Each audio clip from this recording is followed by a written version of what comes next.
Welcome to Lunch with the Lord. I'm Pastor Mark. We are in Mark chapter 5. We're going to be starting verse 16 this lesson. But before we begin, Jeremiah 15:16, thy words were found, and I did eat them, and thy word was unto me the joy and the rejoicing of my heart.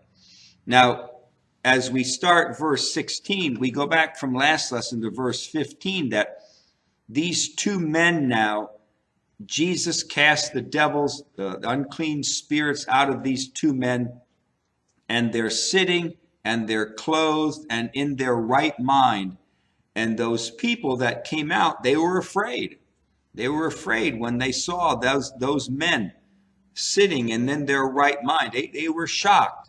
And now verse 16 says, and they that saw it told them, meaning the ones that were taking care of the pigs, they were herding the pigs, they told them, that means the people that came out with them, so they told them what had happened. Now this Greek word for told them is diegomai, and the first part is dia, which means through, and then hegeomai, which means to lead. So diegomai means to give a narration all the way through to the end. Now, in our context, it means to tell the whole story from the beginning to the end. So in verse 16, it says, and they that saw it told them. That means they gave a detailed explanation of what they saw to the people that came out from the city and the country. Now, some commentators think that those who were herding the pigs were hired workers and that they were giving a thorough recount of the facts so that they wouldn't be blamed for the death of the 2,000 pigs. And that's very possible.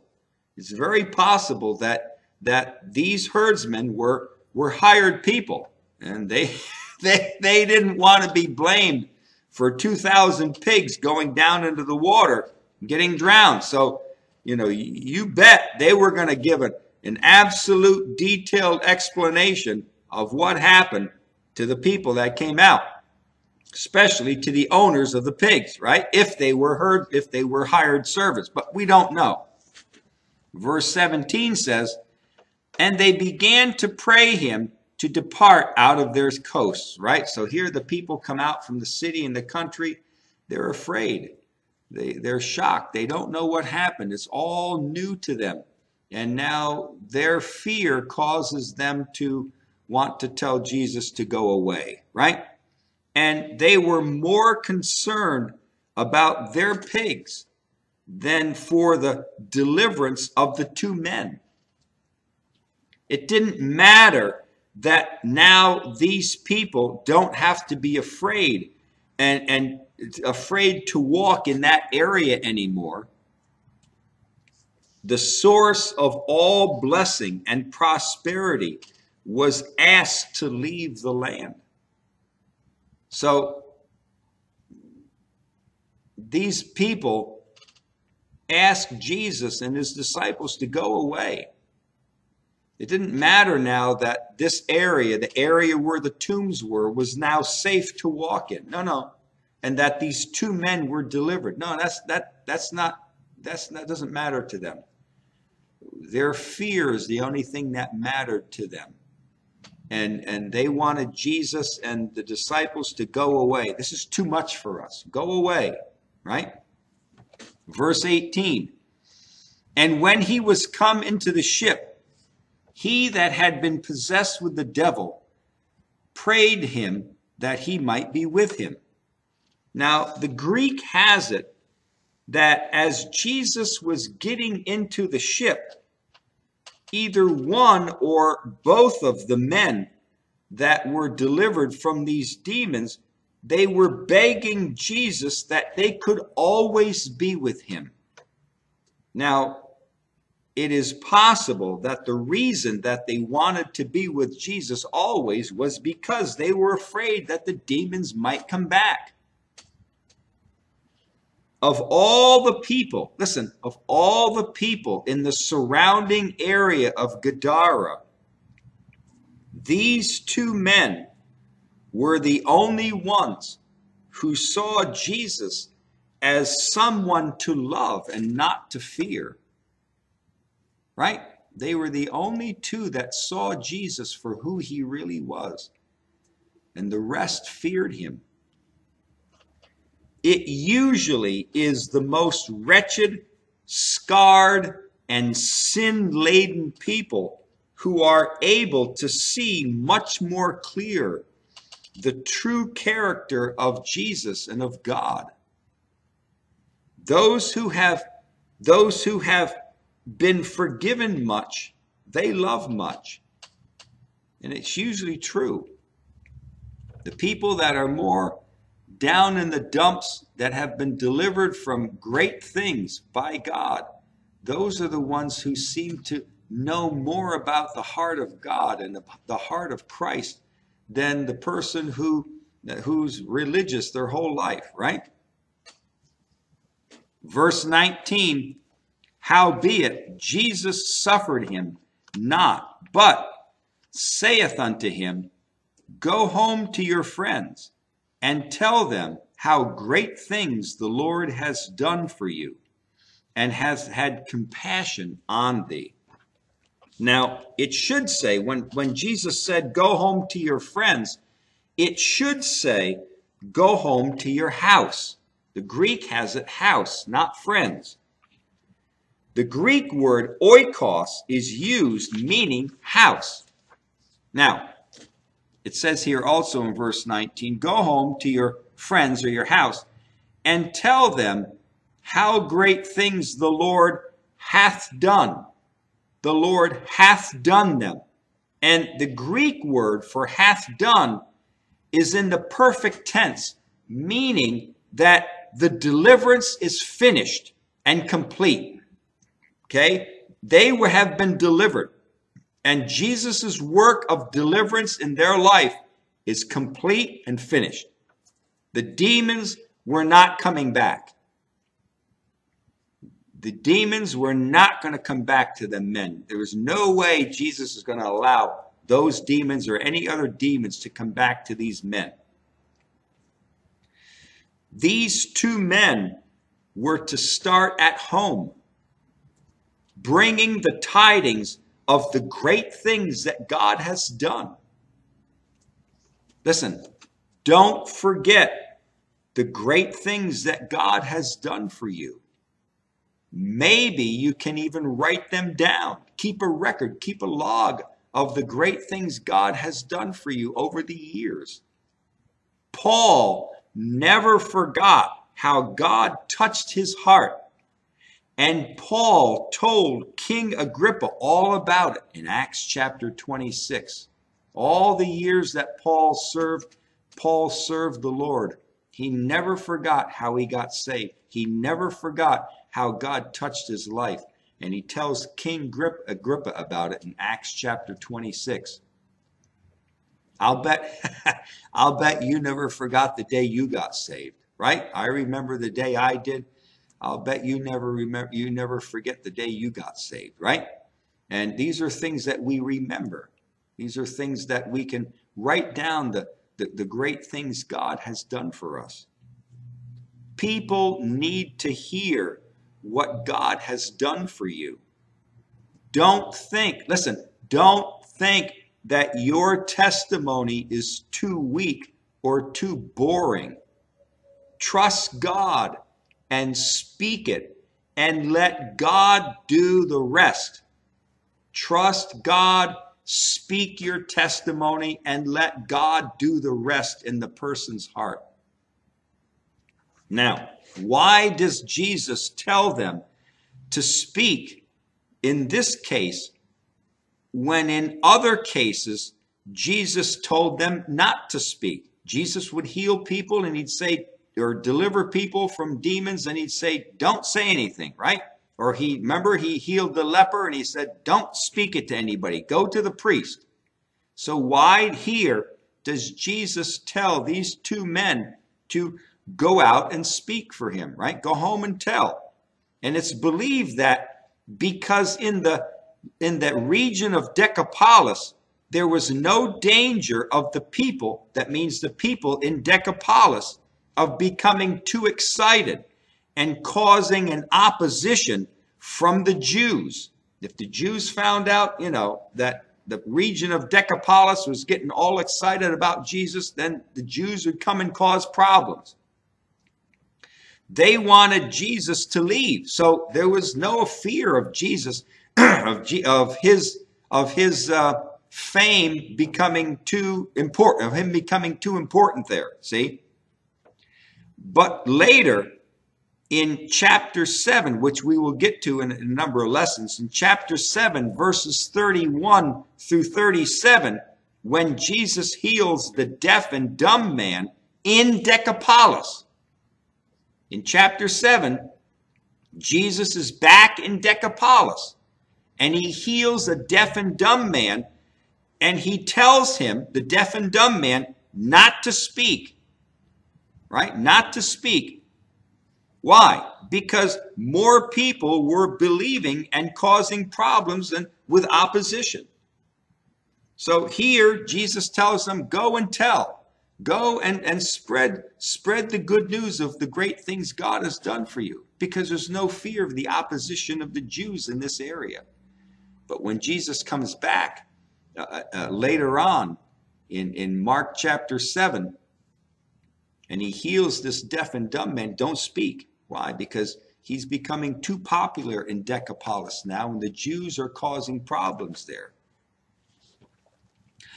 Verse 20, we're going to finish with verse 20. And he departed, meaning these men departed, and began to publish in Decapolis how great things Jesus had done for him, and all men did marvel.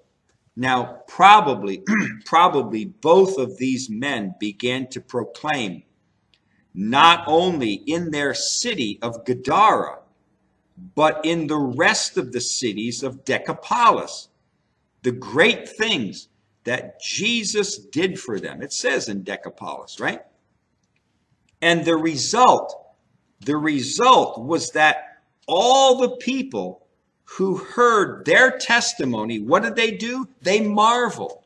They marveled at these two men, because they knew, I'm sure word got around, not just in Gadara, about this place called the Tombs, where these two wild men are. You stay away from there. I'm sure word spread all throughout Gadara, all throughout Decapolis. Stay away from that area of Gadara, where the tombs are. Just don't go anywhere near there. It's two wild men. Now these wild men, they got clothes on, and they're out there. They're out there preaching. They're out there preaching the great things that Jesus has done for them. And because of their because of their testimony, it will help the people in Decapolis to receive Jesus the next time that Jesus comes to them. In Mark chapter 7, verses 31 through 37, where he heals the deaf and the dumb man. And after the deaf and the dumb man was healed, Jesus went to the Sea of Galilee, to a mountain. Listen now, this is interesting, because I never saw this before. After he healed the deaf and the dumb man, Jesus goes to a mountain by the Sea of Galilee. Doesn't it sound familiar? And he sits down there in Matthew chapter 15, verses 29 through 39. You can read these verses. And it may be possible that it was the same mountain or close to it where Jesus delivered these two men from the legion of demons. But now, a great multitude comes to be healed. In verses 30 through 31, Jesus goes to this mountain next to the Sea of Galilee, and he sits down, and a multitude of people from the region of Gadara, from Decapolis, come out to him. And Jesus feeds the 4,000. Jesus feeds the 4,000 next to the Sea of Galilee on this mountain, right? 4,000 men, besides women and children. Isn't it like God? Wouldn't it be like God to have this very same place where he cast out the demons out of these two men to feed the 4,000? It doesn't say it is, but it's possible that it is. All this, listen, all this was done in the land of Decapolis. The same people who asked him to leave, the same people who asked Jesus to leave and go away. Now, sometime later, Jesus goes back to Decapolis, and he heals the deaf and dumb man. And people come all out, and he feeds the 4,000. He feeds the 4,000. God used two men with the reputation of being demon-possessed, with scars all over their bodies, to proclaim the great things that Jesus has done for them. These two men, listen, these two men changed the mindset of a whole region. These two men with scars all over their bodies, men with a reputation of being demon-possessed.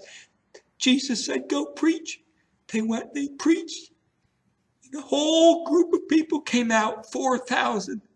They touched the whole region of Decapolis. People got saved that day. God does great things, doesn't he? Listen, you won't find that today in churches and in Bible colleges and things. People come in, they have scars all over them.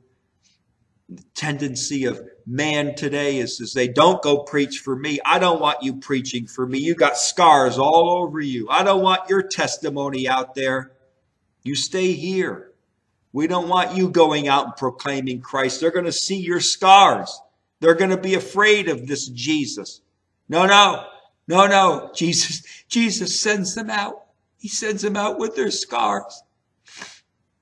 Because of their testimony, thousands come later on, and they get saved. They hear the word of God. Jesus feeds them. He sends. God can do great things. Listen, don't think that you can't make a difference for God because of your past scars. Don't think that because of your past scars, God can't use you. Some of these two men's scars weren't even fully healed yet, and yet they went out to speak for God. Some of their scars weren't even fully healed yet, and Jesus sends them out to preach the great things that God has done for them. They're not healed yet, but they preach, and God uses their testimony. I want to finish with this. The doctrine of behind. The doctrine of behind. In Genesis chapter 19 and verse 17, the angel told Lot, don't look behind. Escape for your life. God is going to judge your old life. God judges our old life. In Genesis 22 verse 13, behind Abraham and Isaac, there was a ram caught in the thicket. Right? Behind us is our sacrifice when we look back. We see what Christ has done for us on the cross.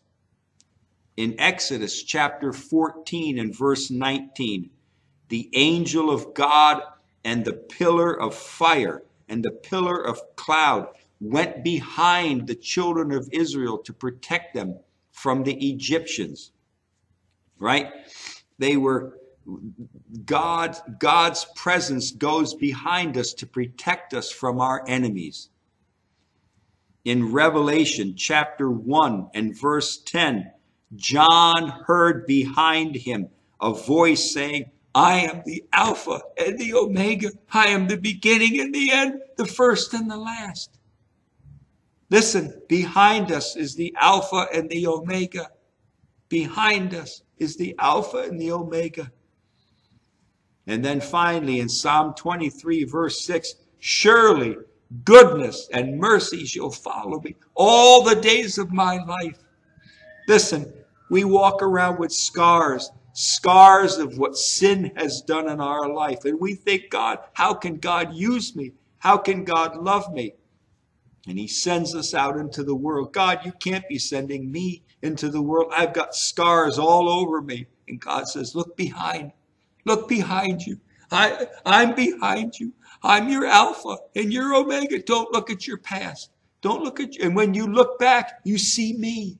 You see surely goodness and mercy shall follow me all the days of my life. Goodness and mercy follows us all the days of our life. We don't have to be haunted by the sins of our past. We look behind and we see Christ crucified, dead and buried, risen from the dead, shed his blood for us. That's what we see. We see the goodness of God. We see the mercy of God behind us. And this is why these two men could go and they changed the whole region. God used them and blessed them. Right? And a region that at one time says, Jesus, go away. Now they're willing to hear because a testimony of two men, two demon-possessed men, two men that had terrible reputation, two men that wore the scars of their demon possession. They wore the scars and they took those scars with them. It was a testimony unto Christ. Right? Until next lesson, walk with the Lord. I know he walks with you.